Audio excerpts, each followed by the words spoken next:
All right, welcome back, guys. Today we're going to talk about our joint immobilization with a SAM splint.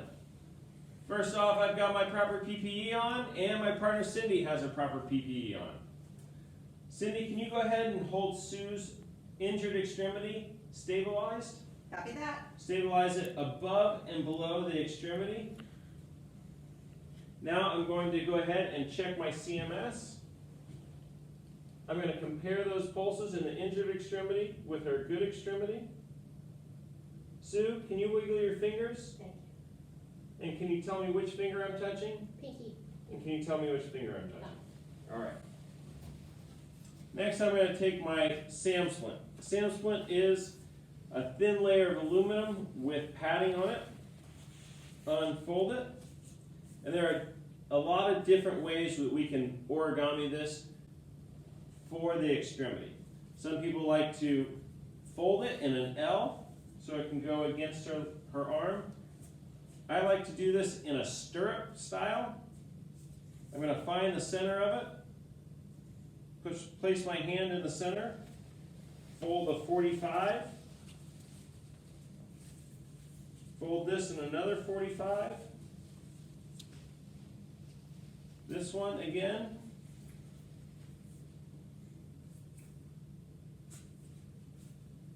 and this one, again, kind of looks a bit like the Wonder Woman symbol. And then I will fold it in half, and that's going to be my stirrup. This is going to go on the humerus, and this will go down on the forearm. I can also form this to Sue's good extremity to make sure I can conform it to her arm, put those bends in place to make my SAM splint rigid before I put it on her injured extremity. All right? And I'll be using my ACE bandage to help hold it in place. All right? You ready, Sue, Sue? this is going to Gentle. gently come out.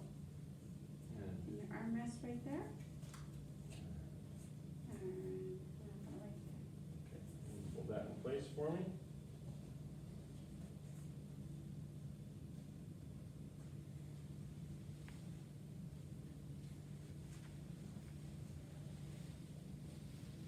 This is a joint injury, so Mark is immobilizing the bone above and the bone below the joint.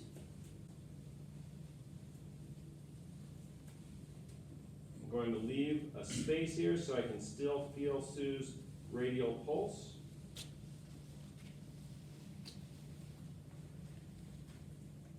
Secure my ACE wrap.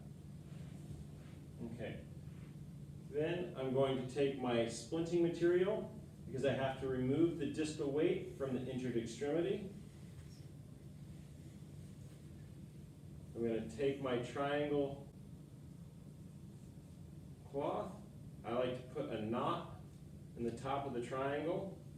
That's going to create a pocket for the elbow.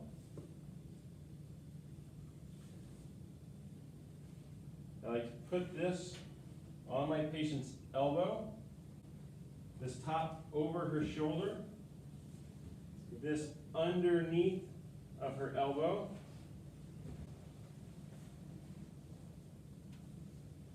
And then I'll tie this tight behind Sue.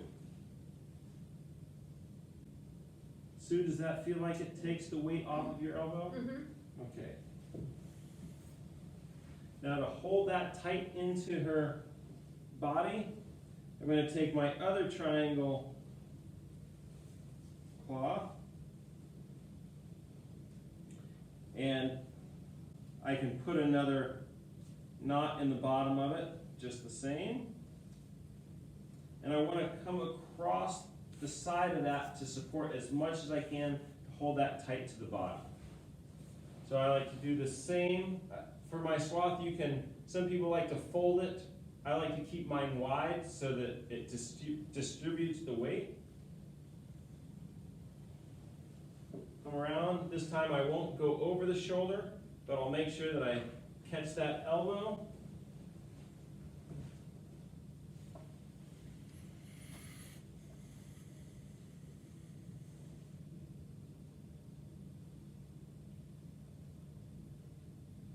tie that tight. Now that has secured her long bone below the injury, the long bone above her injury, so she can't move it out and she can't move it up or down. I've removed the distal weight, so the weight far from the injury. And now I'm going to recheck my CMS. So I still have my spot in here where I can reach Sue's radial pulse. I have a good strong radial pulse. I can compare that radial pulse. Sue, can you wiggle your fingers? I see her wiggling her fingers. Can you tell which finger I'm touching? Thumb. And can you tell which finger I'm touching? Pinky. And that's joint immobilization with a SAM splint.